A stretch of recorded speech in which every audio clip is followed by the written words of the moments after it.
Hey guys, I'm Dov, and today I'm back with more Total War Warhammer 2 online action.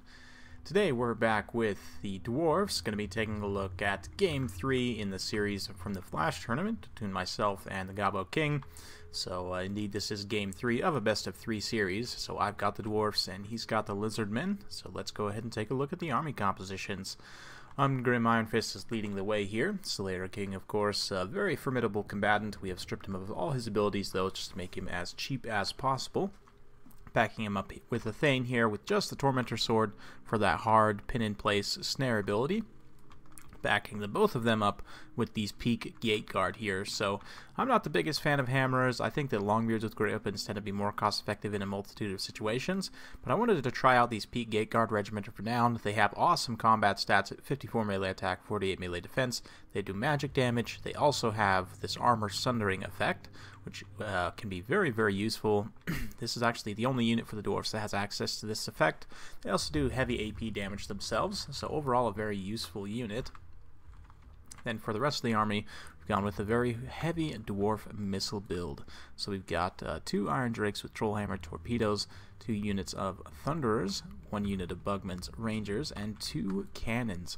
Front line here is going to be 4 units with Miners with blasting charges, and 1 unit of Iron Breakers, the Regiment of Renowned Norgrimlings Ironbreakers here. These guys are super tanky infantry, 82 melee defense, which is the highest of any infantry unit in the game. They also have blasting charges, immune to psychology, expert charge defense, so even infantry and other infantry-sized units will not apply their charge bonus to these guys.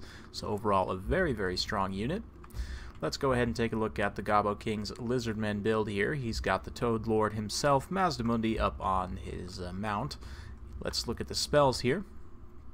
Curse the Midnight Wind, super solid in this matchup. Helvosaurus, trade more cost effectively with Dwarf Infantry. Apotheosis for the healing, and it looks like that's pretty much it, so going to be using most of the value there. We've also got Ruination of Cities and Banishment, of course, with Shield of the Old Ones, looking at for that area of effect damage. He's also got 2 Skink Chiefs, also on Stegodons. We've also got 5 units actually, of Skink Cohort, 2 units of Saurus Warriors, a single Kroxigor, and out to the extreme flanks, we've got 2 units of these Pterodon Riders here, who, they can definitely shut down low armor units. They have the Drop Rocks ability, which does quite a bit of AP damage as well. Only has 1 charge, but they can drop these little rocks here and do quite a bit of damage. So, without further ado, let's go ahead and kick the battle into full gear, and we'll watch what unfolds. So right off the bat, we're going to be focus firing with the cannons on the first thing to come into range. That's an applicable target, which is these Kroxigors here. The idea is if we do enough damage at range, they're going to be much easier to enrage, and that way the Gobbo King won't be able to micro them. Granted, they'll still just fight and monster mash, but still. By this point, though, we should probably be focusing on Mazdamundi. He's a much more important target. That being said, I'm pretty confident we have enough monster killing power. Really want to take down these Kroxigors because they are a pretty big danger to a lot of my infantry. I mean, obviously, Miners, they have very poor combat stats, only 19 attack and defense. Even with that 1 Chevron they've got there, just overall a pretty poor unit, but you can see these Pterodon Riders going to come in, actually use their drop rocks potentially on top of this cannon crew. It looks like indeed they do, and wow, that actually does quite a bit of damage to the cannon crew, and then they're going to dive down onto these Thunderers to try and save themselves, taking a ton of missile fire here. We're going to reposition these Trollhammer torpedoes to fire their little football bombs over into the Miners with these Pterodon Riders here, and yeah, they're going to do a ton of damage. They have massive anti-large AP, but the Ruination of Cities coming down doing quite a bit of damage, mostly to the Bugman's Rangers, but it didn't actually finish off any unit models there, which is very important, because of course Bugman's Rangers do have regeneration. Banishment also coming down, unfortunately, for Gobbo King, missing most of my units here, so that's great for me. Skink Cohort doing a great job of swarming, though. You can see Gobbo's keeping a lot of these guys outside. He kind of broke up his forces and attacked in two directions here. The majority of the attacks is going to be coming down on this side, though. You can see the Dinos are coming in, preparing the Monster Mash. Mazdamundi's dropping a Curse the Midnight Wind here, so some very cinematic stuff. That being said, this Skink Chief over here is taking a ton of armor-piercing missile fire from point blank from these Trollhammer torpedoes and also from the Thunderers here. Peak Gate Guard have had to be dispatched to the back line to deal with Skinks, which is not the most cost-effective, but Gobbo King pulling through very aggressively here, trying to tie down all my missile units, and doing so pretty well. These Iron Drakes unfortunately got inundated by the Skink Chief, and you can see kind of a general route going down on this side where the miners just buckle.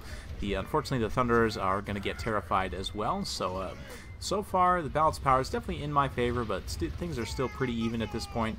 Mazdamundi has taken a ton of damage, though, from all this armor-piercing missile fire. We've got the cannons focused on him now. The Croc Swords have mostly been dealt with. We actually routed off this one Skink Chief, but he did get the cold-blooded charge, so he's going to get some healing there. Mazdamundi, of course, with the Apotheosis, is going to be very, very tough to take down. Has a ton of hit points, and it looks like he's dropping that cold-blooded and the Apotheosis to give himself some self-healing, and yeah, these Thunderers are going to be trying to reposition to get into a position to fire, and also Ungrim Iron Fist you can see chasing down, but unfortunately Ungrim's just not quite fast enough to keep up here. But the armor-piercing missile fire of those Thunderers will do quite a bit of damage there. You can see the Peak Gate Guard cleaning up the back line here, no problem. We do have some Swords coming in though, so the Peak Gate Guard are going to need to be dispatched to deal with them, which they will be able to do. But we're trying to resecure. We've got Iron Drakes with Trollhammer torpedoes getting back on station here, unleashing a few volleys, and even just 1 or 2 volleys will do a ton of damage. But unfortunately, the rallied Skink Chief is going to be coming on the side, so you can see the balance of power creeping back in the favor of these Lizardmen as the dinos get healed and get their charges of cold-blooded and apotheosis. They are going to be creeping back on the balance of power, but things still pretty well in my favor. That ruination of cities did quite a bit of damage there to those Peak Gate Guard, who otherwise hadn't taken very much damage at all, which is pretty good. But the cannon here is still online after all said and done, and we've also got these rallied Trollhammer torpedoes here. Let's see, I don't think they're going to be able to get a volley off before that Skink Chief charges through. Bugman's Rangers holding out very admirably here, just cutting their way through hordes of skinks. They've actually only got 12 kills, but they are providing a nice little anvil here to get some blasting charges from the Norgrim's Ironbreakers, who have themselves racked up 84 kills, so very, very impressive stuff.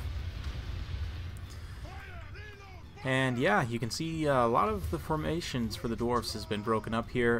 The Peak Gate Guards still finishing off the Source Warriors, a little bit of an overcommitment there, but again, anytime these missile units rally, we're going to try and get them back on station, firing away at the large, monstrous units here.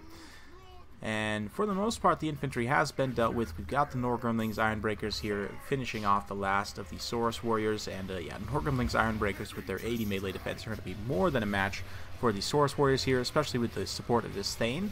And now that we've gotten this late game situation, I've got the Thane and the Tormentor Sword, so I'm pretty confident we can take down most of these big dinos who are all relatively low.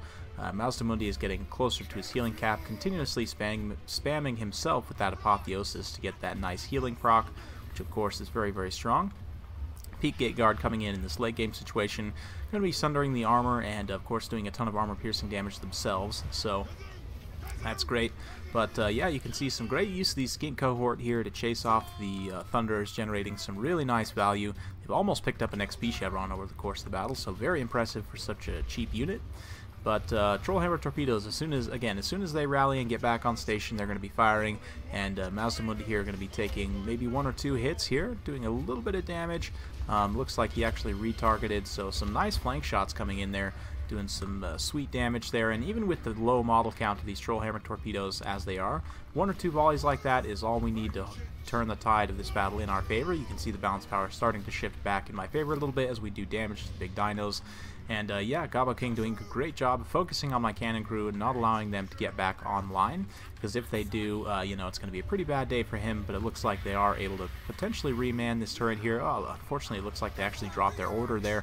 But yeah, Hammerers pushing through. These Peak Gate Guard trying to get onto Mazdamundi and trying to finish off the Skin cohort. Very nice use of the Shield of the Old Ones there, as the Peak Gate Guard do magic damage, so that they're going to have that 44% mitigation excuse me, on all the units in this pocket. And yeah, overall going to be going very, very well for the Dwarfs as a lot of these Skink units get finished off. We're going to catch Mazdamundi with the Tormentor Sword here, and looks like Ungrim is getting in here. Unfortunately, not getting any attack animations, just kind of staring angrily up at Mazdamundi, and here comes the other Stegodon, just bull rushing him through, both the other Stegodons actually, just bull rushing through. So, I mean, at this point, Gabo King is going to have to try and just cycle charge this out, basically, with the three dinos here. Skate cohort fighting up against miners with blasting charges, going to be finishing them off. A lot of the other units pretty much crumbled at this point, but there are still these Norgrimlings Ironbreakers. There's Ungrim and the Thane are both relatively healthy, and these Peak Gateguard as well, so it's dubious as to whether the Lizards can come back, but they do still have 3 Stegodons on station, and make no mistake, they're all very powerful units. So let's just take in some of this beautiful cinematic action where the battlefield is just riddled with the Lizardmen and the Dwarves. We've got these abandoned cannons here, the Peak Gateguard still holding their ground, and the Dinos kind of mashing their way through. And oh man, here comes a Dino charge straight through the middle. And yeah, I mean, obviously the Norgrimlings Ironbreakers don't have great AP values, but they just have such good melee defense that it's going to be even tough for these Dinos to do damage to them. And that's going to allow Ungrim and this Thane here to hopefully kind of ping-pong around, get in on these different high-value targets, and finish them off. At this point, there's only a minute left on the battle, so let's go ahead and fast forward through the late game here as Gobble King cycle charges this a little bit here. We're going to, again, catch this guy with the Tormentor Sword, do a couple of auto attacks there. You can see each auto attack I get ticks the balance power more and more in my favor. The true hero of the Dawi here do rally these 2 Ironbreakers with Trollhammer torpedoes. Managed to get off a couple bombs here. Let's see if they're able to get off 1 or 2 more before Mazamundi comes in, and nope, oh, doesn't look like it, but at that point, Gabo does admit defeat. He did have to leave for the tournament, and I was a little bit ahead on the balance power anyway. I mean, like I said, he could have cycle charged that out potentially, but with the Tormentor Sword and with Ungrim, I feel like I had a pretty good chance there to just finish off the Dinos. So, very well played to Gabo, though. At the end of the day, that was a super close battle. He was trolling me a little bit there with his name. But yeah, the Peak Gateguard and the Norgrimlings Ironbreakers, definitely glad I brought these guys. They just cut their way through hordes of skinks, and even the Saurus just had no candle to hold against these guys here. And the Trollhammer torpedoes, of course, doing very well also, getting quite a few chevrons to go around with some major work done against all these dinos. Even with all the healing and everything said and done, I mean, each of these dinos kind of has 9 lives, so to speak, just because of all the healing they have. But yeah, overall, very well played. It was a super fun battle. Hope you guys enjoyed watching as much as I enjoyed playing. If you like this kind of content, like, subscribe, all that jazz. Thank you very much for watching once again, and we'll see you next time.